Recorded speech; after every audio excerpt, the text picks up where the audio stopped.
My name is Curtis L. Brown. I was born the 7th day of March 1925.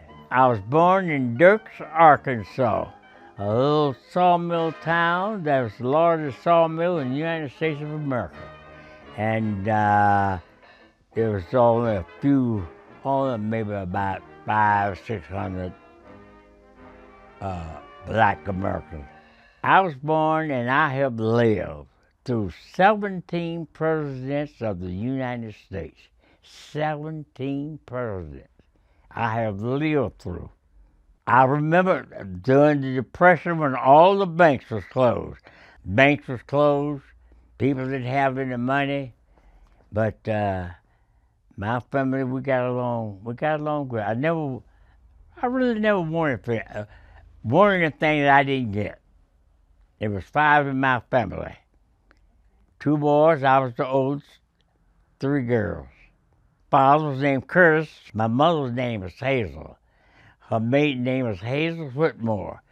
And she was born in a place called Center Point, Arkansas. And my father was born in Shreveport. My father worked at the sawmill, and naturally during those days, my mother, she was just a housewife. That's the way it was back in the 20s. Wives was housewives. They didn't do any working. Only the men worked back in those days. It's 3 things when I was growing up as a teenager. I had a good-looking girl. I kept a pocket full of money, and I had a brand new car.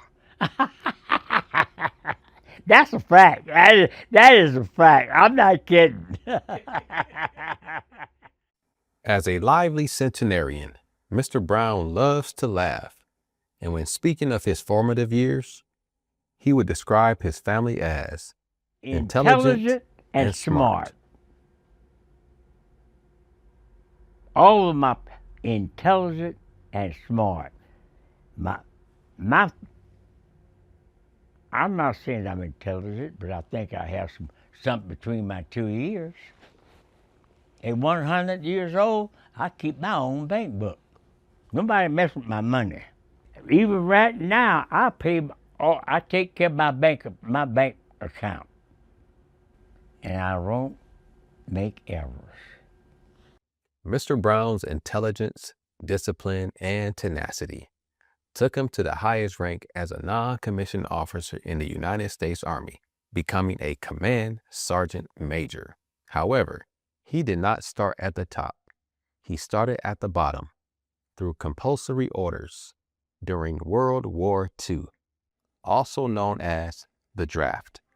I was inducted on the 13th day of November, 1943 in Little Rock, Arkansas. After he reported to Little Rock, he then went to Camp McClellan in Anniston, Alabama for basic training. It also served as his first duty station. While there, the United States dropped atomic bombs on Japanese cities Hiroshima and Nagasaki. Command Sergeant Major Brown served as cadre, and all of his trainees joined the 92nd Infantry Division, famously known as the Buffalo Soldiers. He re-enlisted, then left in November of '45, going to Germany. I left for New York on a little old ship by the name of Costa Rica. It was about the size of this house, going to Germany. Command Sergeant Major Brown has had many assignments throughout his career, but this is one assignment that he is most proud of. He was Sergeant Major of the largest air defense military unit in the United States Army. I'm not bragging, but I know what I did, and I know what I was appointed to do. I was one of the first black sergeant major promoted in the United States Army. His story does not end here, but we can't go any further without speaking about the love of his life, his wife, Doris. The legendary story starts like this. January of '55, I was sitting at my mother's, at our house on the patio, and I was putting the spit shine on my shoes. I'll never forget this. She's walking up the street. I said, Mom, I'm gonna marry that girl. Going right there. My mother said, son, you don't even know her name. You don't even know her name. So I asked my mom for a telephone number at the dinner's office, and told my sister, look, get me a date with your friend Doris. I met her in January, and I married her in April. So I must have knew what I wanted. That didn't take long.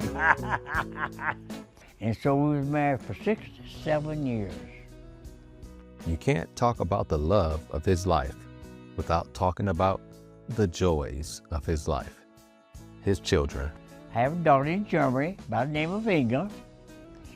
And then my wife, Doris, we had 2 daughters, Lisa and Renata. Living 100 years of life comes with its portion of joy and pain. But in the end, they both unveil reason and purpose. At my age,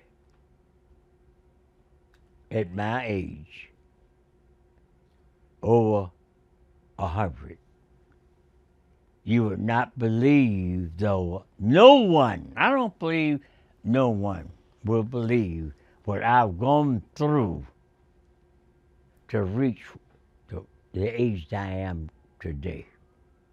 My health problems. By the way, this bag right here is what's keeping me alive. I don't, it's one thing about me, I don't mind talking about things. If I didn't have this, I would die. I actually believe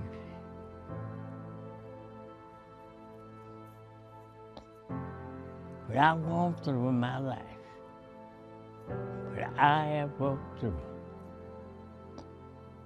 in my life. The reason I said that, I think I have a reason to say it.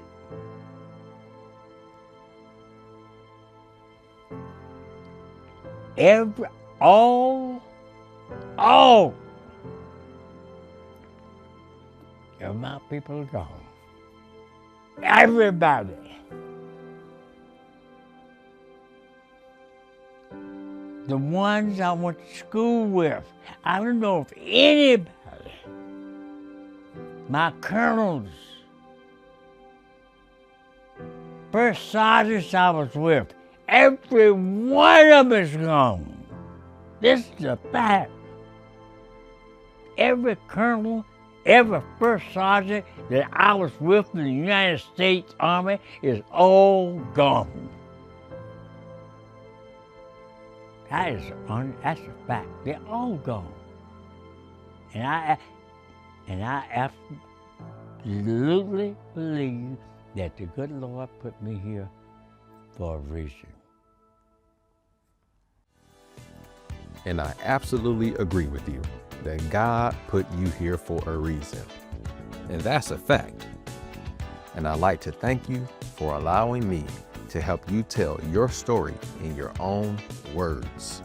Happy 101st birthday.